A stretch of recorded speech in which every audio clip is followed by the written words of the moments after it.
Reverse by Black K. Cat. Chapter 39. Inca Mode. Shisui presses himself back against a ridge of bone, trying very hard not to think about how they're currently crouched inside of a giant skeletal skull. He's already going to have plenty of nightmares about today. As it is, there's no need to invite more. I hate plants, he says, fervently closing his eyes and trying to catch his breath. I hate plants so much! From where he's pressed right up against Shisui's side, Tenzo makes a quiet noise of agreement, peering cautiously around the edge of an eye socket to check for movement. This one in particular, I gladly set on fire, he mutters, touching the dented edge of his itayate. Too close for comfort, Shisui thinks, and can't fight a scowl. An inch over, and Zetsu would have taken out Tenzo's eye. The creature is dangerous and slippery, and even Tenzo's Mogadon can't get a reliable sense of where he is. Apparently not spotting anything outside, Tenzo lets out a tired breath and sinks down to sit again, tilting his head back against the bone behind him. At least, he says, more to himself than anything, we're not facing Orochimaru. Chisui's fingers tighten on the hilt of his kunai, and it takes effort not to grit his teeth. Tenzo doesn't talk about his nightmares, never mentions just what it is that brings him shuddering awake in the darkness with his face a mask of horror despite his eerie silence, and Shisui has never asked him. Even so, he's more than able to guess from what little snatches of cries he's heard, and that alone is enough to make him want to use Kotoama Tsugami on this snake bastard and compel him to jump off a cliff, preferably into a volcano.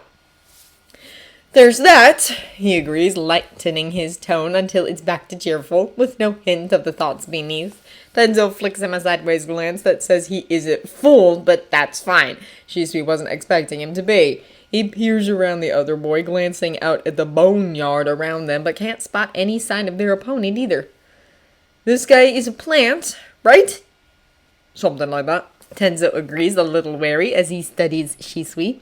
Shisui would be offended, except Tenzo has just as many insane ideas as he does. He just manages to look more serious pulling them off, so no one notices. Really, like that time in Yagakure. That was all Tenzo, but since everyone was dressed like a cheap prostitute, all the fingers were automatically pointed at Shisui. How is that fair? Corralling his wayward thoughts, Shisui glances over at his partner in crime. I know Kurama didn't exactly give us a lot of information in between all the brooding and growling, but how far do you think you'd get using Mogadon against him? You know I can't sense him reliably, Tenzo retorts, bristling a little. Shisui, if I could, don't you think I would have by now?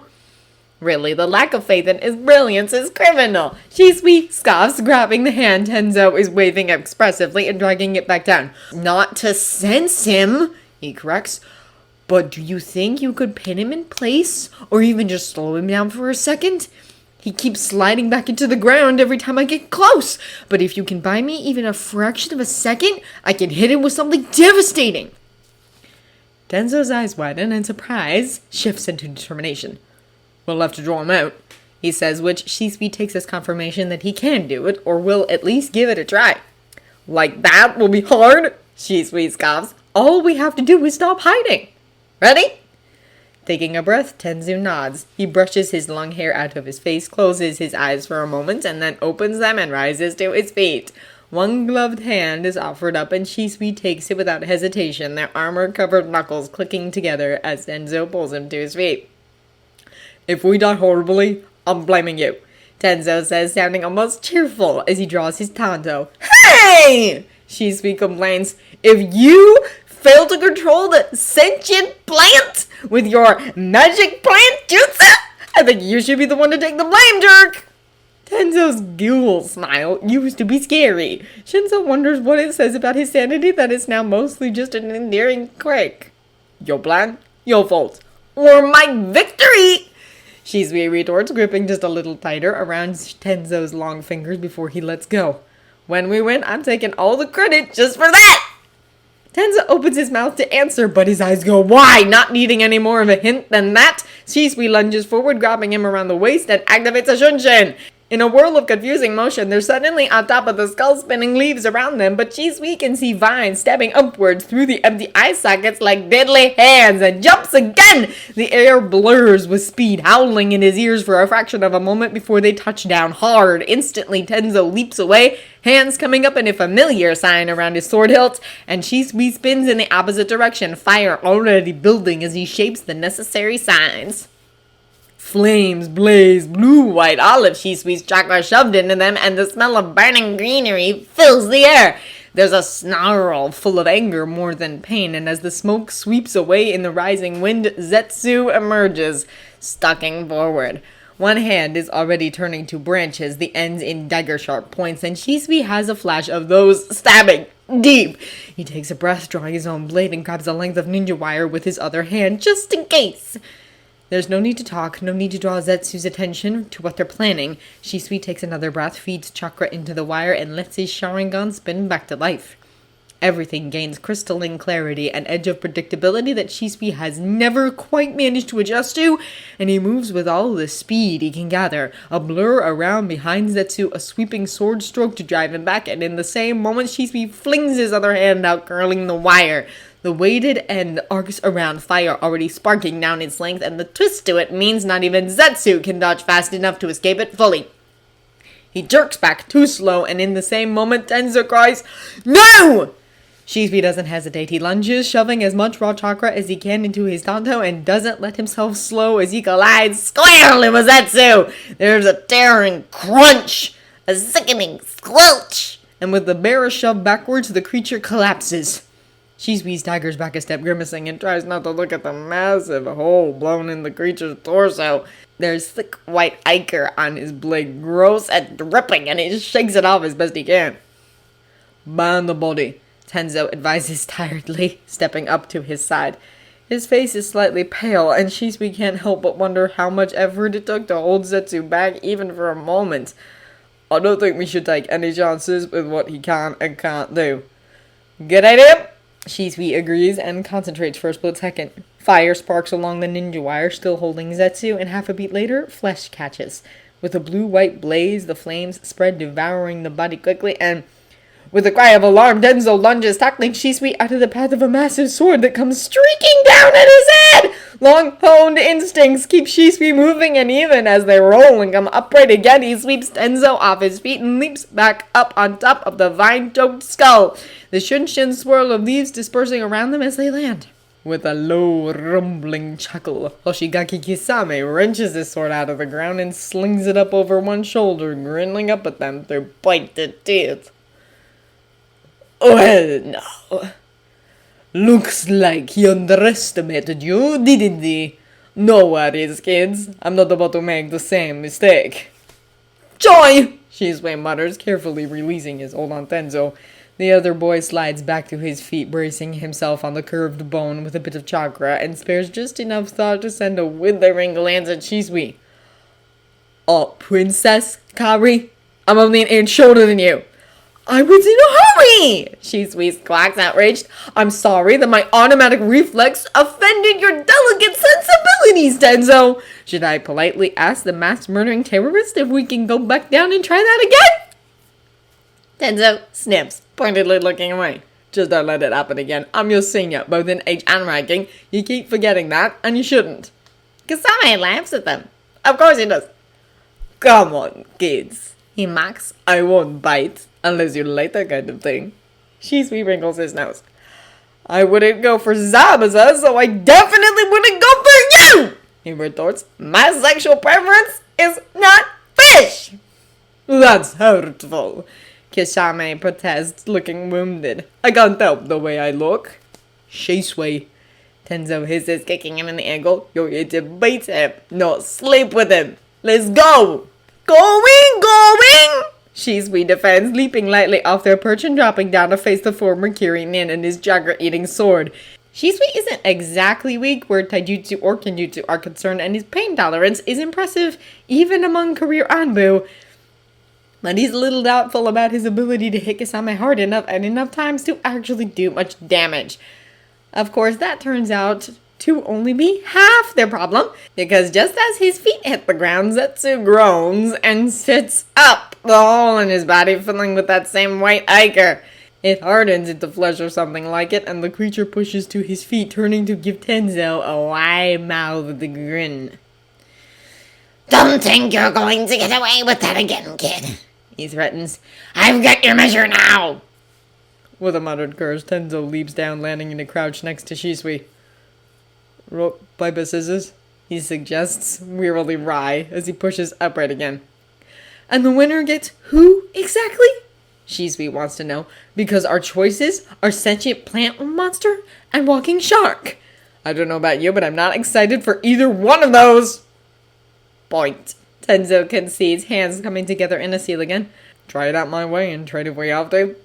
Why not? He agrees, and there's a burst of chakra. A thick beam of solid wood hurtles out of the ground and slams straight into Kasame's ribcage, throwing him back. In the same moment, Shisui triggers a Shunshin, leaping forward in a blur that's too fast for even the Sharingan to register well. The after image solidified with a touch of chakra, and Will goes the other direction, lunging straight at Zetsu. Its sword drives deep, even as Zetsu spins to grab it, and Shisui takes the opening, swinging hard. His chakra-reinforced blade cuts into Zetsu's neck, but before it can cleave all the way through, the creature is gone, vanished back into the earth. With a curse, Shisui sheathes his sword, flips in the air, and comes down in a low crouch, eyes scanning the battlefield. Tenzo is thoroughly occupied trying to trap Kisame in his chakra-suppressing wood, so there's no way to predict where Zetsu will surface next, and Shisui isn't a sensor. Kurama would be pretty freaking useful right about now. There's a rumble, a tremble in the earth, and Shisui leaps automatically, a burst of chakra carrying him high. In the same moment, the ground ruptures like an avalanche in reverse, stone and soil blasting into the air with more force than Shisui can fathom. He changes courses instantly, snatching Tenzo out of the path of falling stones and Kisame's sword alike, then hurling them both behind the cover of a massive scapula halfway buried in the ground.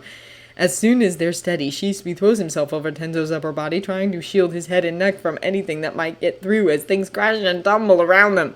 It sounds like the world is falling apart, and Shisui can't do anything but hang on and pray that Kakashi and Kurama both survived. Silence falls slowly, full of the lightning patter of small stones clattering around, and Shisui slowly leans back, wary. He needn't have worried, though. He sees with one glance around them. There's a solid wooden dome over their heads, just starting to retract, and he laughs before he can help it. I thought I was supposed to be the fast one, he protests, and relief makes the words brighter than they really should be. Clever, though.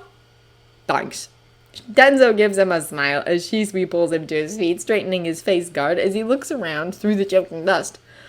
What are the odds that Kasame and Zetsu both just died tragically without any effort from us? Shisui snorts. Yeah, no way their luck is that good. Slim to none. Odds that the captain and Kurama weren't the cause of that little eruption? The look Tenzo gives him is both dry and eloquent, and Shisui laughs. Yeah, same. Come on, let's go get jumped by insane terrorists. I hate this mission, Tenzo says almost wonderingly, but he follows Shisui out into the dust even so. I really hate this mission so much. Chasing a rogue Jinchuriki with rabid mother bad tendencies was bad enough. I never signed up to face shark men and walking Zena's floor traps. It was in the fine print of the Anpu contract, Shisui tells him with that sympathy. I know. The captain offered to get you out last year. That makes this your own fault for still being here. Tenzo makes a face at him. Momentary insanity is his pretty terrible defense. Besides, Kakashi-senpai was still in it. I wasn't about to leave him alone. It takes effort for Shisui not to roll his eyes. Kakashi-senpai this, Kakashi-senpai that. Shisui will be the first to admit that Kakashi is pretty great, but Tenzo's near adoration is a little aggravating for some reason. Whatever, he huffs, scanning the scattered boulders for any sign of life. Can you sense anything? Tenzo gives him a curious look, but shapes the snake seal and takes a breath, eyes falling closed. It's not a true sensing technique, Shisui knows. Tenzo has lectured him on this often enough. But Mokuton has a resonance with natural chakra that most other styles don't. Especially when one of their opponents is partially a plant. Then, without warning, Tenzo's eyes fly open. He grabs Shisui's arm and orders, Shisui, get us down there. They both went after Kakashi and Kurama. Damn it! Shisui loops an arm around Tenzo's waist and asks, Is that tunnel still clear? A moment of concentration, a flare of chakra, and Tenzo huffs in quiet satisfaction. It is now. That's good enough for Shisui. He takes a breath, aims them toward the center of the massive rubble, and moves! I'm starting to have second thoughts about this idea, Kakashi says on the tail end of a coughing fit, waving dust away from his face. Fantastic! Kurama grouches, putting a touch of chakra into it as he shoves a boulder away from their tiny dot-unmade cave. This is the perfect time to mention it. Good job, Atake. You're definitely a genius. I didn't think you would miss, Kakashi protests mildly, pulling himself up but out of the press of rocks. Really, how hard is it to hit one human-sized target? Kurama scoffs. I'd like to see you do better. Besides, I could have hit him and you just never know it. That damned eye of his is a menace. Kakashi makes a pointedly skeptical noise but offers Kurama a hand up nonetheless.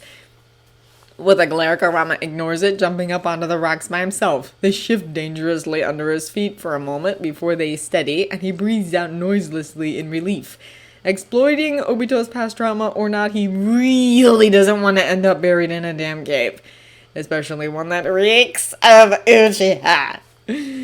There is no sign of Obito, though, and it takes effort for Kurama not to let his eyes immediately stray to the newly formed hole in the ceiling.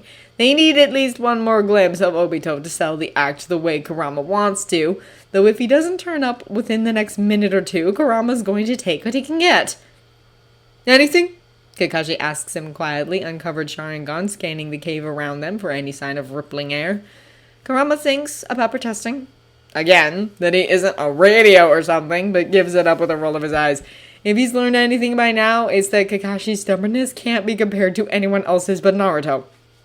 How should I know? He demands. You're the one with the matching eye. The look Kakashi gives him says he very clearly is not about to drop this subject a second time now that they have some breathing room. About that, he starts deceptively mild despite the faint narrowing of his eye. It's almost a relief when the air warps and a vortex spits Obito out right in front of them. Kurama doesn't pause, just lunges with another Bijudama twisting into being at his fingertips, ducking beneath it. Obito whirls to follow, then kicks him in the back, and Kurama only just manages to flip over the blow at the last second. A turn, a swipe with his claws, and a shockwave ripples through the air to slam into the ground at Obito's feet, driving him back. Kurama doesn't think he's imagining the slight flinch the Uchiha gives when pebbles from the shattered ceiling clatter down on his shoulders. Stand still! He snarls, darting in, trying to get closer as the Bijudama gains power. One step back, a long leap, another step. Almost, he thinks, somewhere between desperate and viciously satisfied. Almost, you bastard! A hail of shuriken drives him to the side, but instantly Kakashi is in his place, sword slicing through the air with deadly intent. He deflects a kunai, another ducks and rolls under a blaze of fire, and throws himself down as Obito ghosts right through him.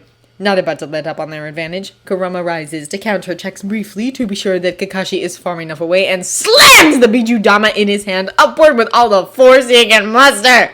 Kamui whirls Obito away, and the tight knot of spinning chakra sails through the hole in the ceiling above. There's one moment for Kurama to feel vicious elation as he tracks its path, see the statue right in the line of fire, and then Kakashi bowls him over. There's a cry, helpless and pained, and even as Kurama hits the ground, the smell of hot blood blooms around him, splattering across dusty stone. Kakashi takes a shuddering breath, his eyes fixed on Kurama's face as color leaches from his skin. Kurama stares back, horror eating through his chest like acid, the metallic tang of Kakashi's blood on the back of his tongue filling his mouth. But he can't move, can't think, can only remember a familiar body, falling golden hair and empty eyes, and... With a jerk, the purple-scaled sword withdraws in another wash of crimson, and Kakashi makes a breathless, agonized sound as he collapses on top of Kurama. Kurama has a quarter of a second to feel the tremble of uneven breaths against his throat before that familiar sword is sweeping down again, and he wraps an arm around Kakashi and hurls them out of the way, rolling to the side. His arm is soaked wet, sticky hot with blood, and frantically Kurama tries to recall just how much blood a non-Jinchuriki human can lose before they die, how much skin Kisame's damn sword shaves off with each pass. Kakashi's chakra is fading too, eaten up by his Sharingan, and it's an unwelcome reminder that before Naruto's trip with Jiraiya, Kakashi had to use it up against Zabuza! No wonder he can't manage more than once with Kamui in a desperate situation. No, Kisame says, sounding disappointed as Kurama leaps back to his feet and steps fully in front of Kakashi, a low growl rumbling up from the bottom of his chest. If Gana's infamous cabinet can't even take more than one hit, I should get the satisfaction of putting his overinflated ego to rest. Kurama snarls, deep and powerful and furious, and lashes out, sending a warning shockwave at the former Kirinin that makes him stagger. Try it, and I rip your damn face off, he threatens, then spins to catch a handful of branches as they stab down at him. A twist, a wrench, a heave, and Zetsu goes flying over her shoulder, colliding with Kasame. They both tumble back, and it's not much time, but it's enough. Like a hurricane, like a hammer, the full force of Kurama's chakra unfolds around him, doubles and redoubles and surges forward, heavy and hot and full of the malice that's his greatest affinity. Glutted off Obito's hate, edged with Kasame's slow-burning anger, reinforced by Zetsu's bitterness, it thunders across the wrecked cavern, shattering rocks and sending Kasame staggering! There's a blur somewhere behind them, familiar voices, but Kurama can't spare them the attention. He sweeps in too fast to see. Grabbing Kasame's wrist, the swordsman tries to get his blade up again. A hard wrench, and something snaps in his arm, making him cry out, but he jerks around, tossing the sword to his other hand and trying again. Samahada flays Kurama's skin, shears it off in a wash of blood, but it heals as fast as it hurts. Kurama snarls, shoves forward until a burst of roots and branches drive him back, trying to swallow his chakra. He has enough to spare for Zetsu, and Samahada both is ready to prove it with another wash of fire. A flight of kunai reinforced with chakra scatter across the shroud of his power, skid away like misdirected stars to bury themselves in rent earth, and Kurama takes it as a warning. Even as the air twists into a vortex, he summons his fire, shaping it without pause, without hand signs. It leaps for Obito as he emerges, meets another wave of fire as the Uchiha slides into intangibility. Kurama lunges anyway, fury bitter like ashes on his tongue, and turns to catch the blow that Obito aims at his back as the man passes through him, claws up, bared, scratching across dark cloth as they come down sharply, and the shockwave sends Obito flying!